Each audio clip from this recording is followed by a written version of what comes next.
I've been a digital nomad for almost 2 years, traveling the world, making money online. In this video, I'll give you some background information from before I started, like why I chose Thailand, Bali, and Bulgaria, how I earn more and spend less money, and how you can do the same. If you have a similar dream and you don't know where to start, make sure to watch until the end because I have a free resource for you that can help you tremendously. Check the timestamps here and follow my Instagram if you want to see more about my lifestyle. So before I was traveling the world, I grew up pretty poor with my mom and my sister in Belgium. My mom had 3 jobs just to survive social housing. And I remember like it was yesterday that we didn't even have enough money to join my classmates on class trips, and I was always so embarrassed to tell my teacher that I can't come, and I would make up excuses, but actually we just didn't have any money. And because of that, my mom thought it was really important that I would get a uni degree so that I could get a good job and have a good income. I remember doing my IT internship, and it was a nice company, nice people, but that was the first time in my entire life I actually felt depressed. I remember waking up, commuting to work, seeing the same people every day, going to the coffee machine, setting my laptop up,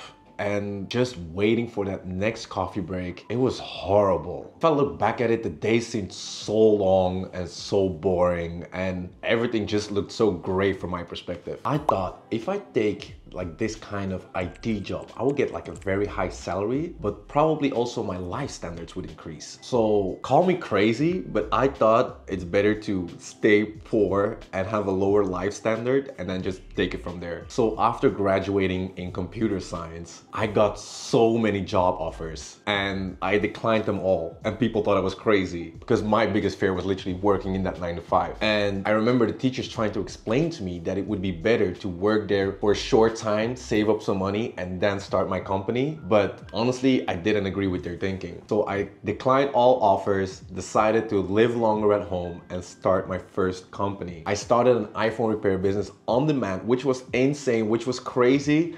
I loved it, but there was one thing missing. I couldn't travel the world because it made me stuck at the location where I was at, and that wasn't my dream. So then I decided to quit that after 2.5 years to then start my online journey. Oh yeah, on my channel, I make videos about a digital nomad lifestyle and how you can make money online. So if you're interested in that, don't forget to subscribe to the channel. Why Thailand, Bali, and Bulgaria? Now I'm here in Bali, but because of the health crisis 2 years ago, I couldn't get here. Now that I'm here, I just love it. The energy here just hits different. I remember walking off the plane for the first time when the sun kissed my skin. I knew this place is something magical. Even the first night, I went to eat something by myself. Next to me was another guy eating by himself, and we just connected like that. In my opinion, those things only happened in Bali so far. At that moment, I also knew I was in the right place. It's just so easy to find your kind of people here. Everybody's so open and receptive. In my opinion, it's the best place to find similar-minded people with the same aspirations and same goals that you have. I've learned so much just by being around them. But cost of living is not what you used to see in all these YouTube videos from 3 years ago. Honestly, sometimes I spend more money here than I was spending in Belgium, and also more compared to Bulgaria and Thailand.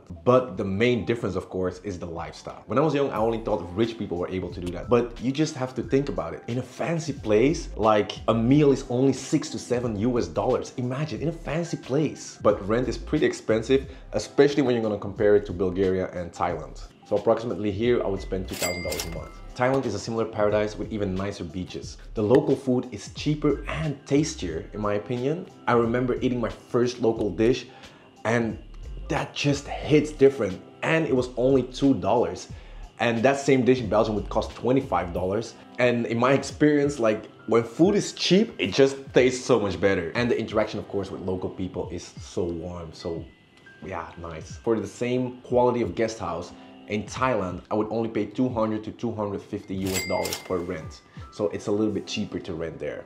And prices of Western food are similar to Bali. Here, I definitely spend less money than in Belgium, and I spend less money here than in Bali, but I feel there are less networking opportunities, and in general, I feel the population is a little bit older here in Thailand, and you probably know why. So here I spend between $1,300 to $1,500 US a month. 50% of my time is spent in Bulgaria, a digital nomad hotspot in Europe. Before I went there, everybody called me crazy. They would say, Bulgaria, it's super cold, people are super racist, people don't really interact with each other, it's super old there, what are you gonna do there? And they said people are very racist, and that actually scared me, especially knowing I was gonna spend most of my time there.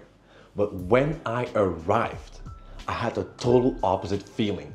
I felt welcomed, everybody had a big smile, and I actually liked it, especially in Sofia, like in the capital. It's not that old, maybe if you go to some suburbs outside, but Sofia, I liked it, I enjoyed it, people were nice to me. And I remember somebody telling me like, yeah, the only reason people are nice to you is because you're nice to them. And I was like, bruh, isn't that the whole thing? Like, you get what you give? So yeah, I feel prices here are pretty similar to Thailand, but if you would cook yourself, it would be cheaper, I guess. Here also I pay 250 for my rent. It's a 2-bedroom apartment that I share with my buddy, and we both pay 50%. In Bulgaria, it's also nice to network, but I only like Bulgaria in spring and summer.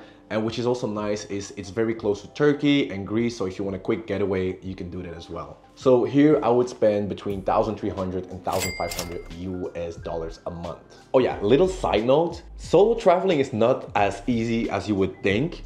So I just want to say I have a lot of respect for people who are traveling by themselves, because you need to be 100% cool with yourself and being alone with yourself, because in some places you might not bump into people. So I just also want to show you a little bit of the darker side of traveling the world by yourself. How do I afford to travel to all these countries? Before I started traveling, I already had an online business. So this already allowed me to work where and when I wanted. And this is also what I advise for anybody that has a similar dream, to first build that out before you start traveling. The first thing that I learned was Facebook ads, because it's a high income skill and companies are always gonna need to market their services or products anyway. I've learned it by following online courses to accelerate my learning, because I was learning on YouTube, but it was a little bit too slow for me. And it took me about a month to really understand Facebook ads, like the basics. Then I offered to work for free for 5 months just to gain experience, because the biggest hurdle was actually just believing myself that I could do it. Because you're also using other people's money, and that worried me a lot because I really wanted to get them results. So once I had enough confidence, in month 6, I started charging for this service. So how I got my first customer is like, I remember I was just posting that I was learning Facebook ads.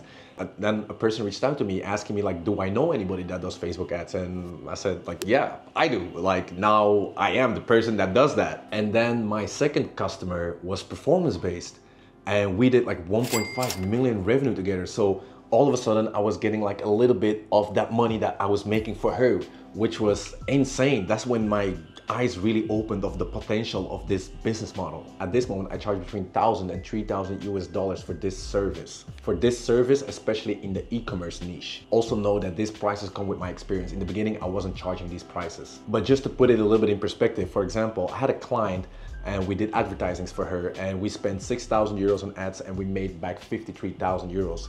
Like, because of that, people are really happy to pay me for my service, because I'm literally almost printing money for them. Why did I choose the e-commerce niche? Well, my thinking was like, if I work with a lot of e-commerce brands, then I can learn and see what works. And if I eventually ever want to start my own e-commerce brand, and that way I would already have the most important skill to grow an e-commerce brand. And that's exactly what I did, because my ex-girlfriend at that moment had a 9-to-5 job, and me wanting to become a digital nomad, that was hard. So we decided like, let's start an e-commerce brand together. You can build it and I know how to grow it. You just listen to my strategies and I will use my marketing skills to make it grow. And in the first year, we did 100K revenue.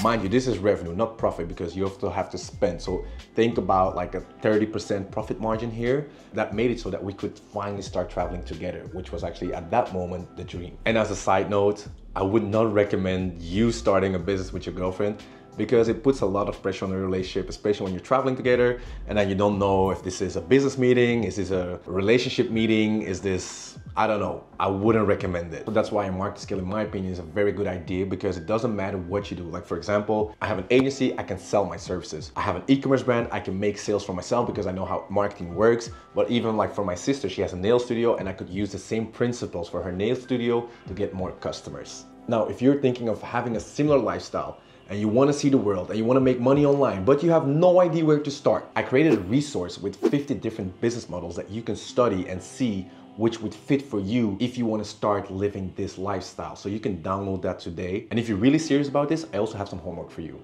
So first, go check the resource, and then I want you to go through all of them and see which ones that match with you, which ones you like the most, or which ones you can see yourself doing. Then create a top 3 and then start doing some research about the topic. Most online businesses seem like a scam, but 90% of them are not. Most people just don't understand how they work, and that's why they never start doing something. Follow some people that are in this niche talking about this specific business model. And then number 3, I would say, post it on your story that you're active with it and make your dreams come true. I hope you enjoyed this video, that it gave you a better perspective, and hopefully I'll see you in the next one. Bade out.